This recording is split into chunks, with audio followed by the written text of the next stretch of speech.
రేవంత్ రెడ్డి ఎంత దుర్మార్గుడు అంటే రైతుల దగ్గర వడ్లు కొనాల్సి వస్తుందని ఆ అంశాన్ని పక్కకు నెట్టడం కోసం ప్రొఫెసర్ నాగేశ్వరరావుతో జనసేన లీడర్లని మీడియా వేదికగా ఒక మాట అనిపించడం, ఆ తర్వాత జనసేన నాయకులంతా కార్యకర్తలు దాన్ని అపోజిట్ చేస్తూ కౌంటర్లు ఇవ్వటం, దానికి బదులుగా మళ్ళీ తెలంగాణలో ఉన్న విలేకరులు తెలంగాణ వాదులు దానికి కౌంటర్లుగా ఇవ్వటం, ఇదే పని అవుతుంది 2 రోజులుగా.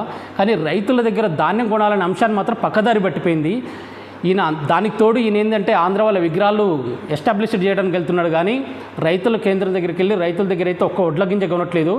దానికి తోడు ఆయన మంత్రివర్గం ప్రెస్ మీట్లు పెట్టి పచ్చి అబద్ధాలు చెప్తున్నారు. రైతుల దగ్గర మేము ఇన్ని టన్నులు కొన్నాం అని చేసి ఉత్తమ్ కుమార్ రెడ్డి, పొన్నం ప్రభాకరు వీళ్ళంతా సిగ్గు లేకుండా ప్రెస్ మీట్లు పెట్టి మీడియా వేదికగా అన్ని అబద్ధాలు చెప్తున్నారు. దీన్ని ఎవ్వరు కూడా నమ్మొద్దు. దయచేసి పృథ్వీరాజ్ గారు, పాషం యాదగిరి సార్, ప్రొఫెసర్ నాగేశ్వరరావు గారు దయచేసి రైతుల దగ్గర రేవంత్ రెడ్డి ప్రభుత్వం ఒక్క గింజ కూడా కొనట్లేదు, దీని గురించి ప్రెస్ మీట్లు పెట్టండి, దీని గురించి అడగండి. దయచేసి ఈ రేవంత్ రెడ్డి అనేటోడు ఏం చేస్తున్నాడంటే మీకు వాళ్ళకి మధ్య పుల్లలు పెట్టి ఈ అంశాన్ని పక్కదారి పట్టిస్తున్నాడు. రైతులు దేశానికి వెన్నుముక్క. తెలంగాణ రాష్ట్రం ఏర్పాటు అయిపోయిన తర్వాత బీఆర్ఎస్ ప్రభుత్వంలో కేసీఆర్ గారి ఆధ్వర్యంలో రైతులు రాజులాగా వెలుగొందారు.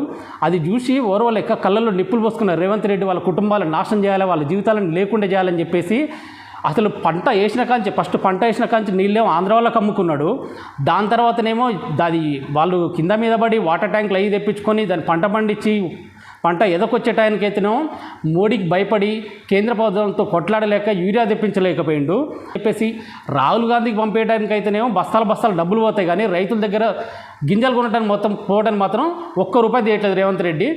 దానికి తోడు ఎక్కడికక్కడ విగ్రహాలు ప్రతిష్టన ఇవన్నీ చేస్తున్నాడు. ఇదంతా ఏంటంటే తెలంగాణ సమాజాన్ని ఒక 10 ఏళ్ళు వెనక్కి నెడుతున్నాడు రేవంత్ రెడ్డి. దయచేసి తెలంగాణ వాదులు, తెలంగాణ ప్రజలు, తెలంగాణ రైతులు అందరూ చాలా ముఖ్యంగా గమనించాలి. రేవంత్ రెడ్డి ఈ విషయాన్ని రైతుల దగ్గర ధాన్యం కొనే అంశాన్ని చాలా తెలివిగా పక్కదారి పట్టిస్తున్నాడు. ఎవరు నమ్మకూడదండి. దయచేసి జై తెలంగాణ, జై కేసీఆర్.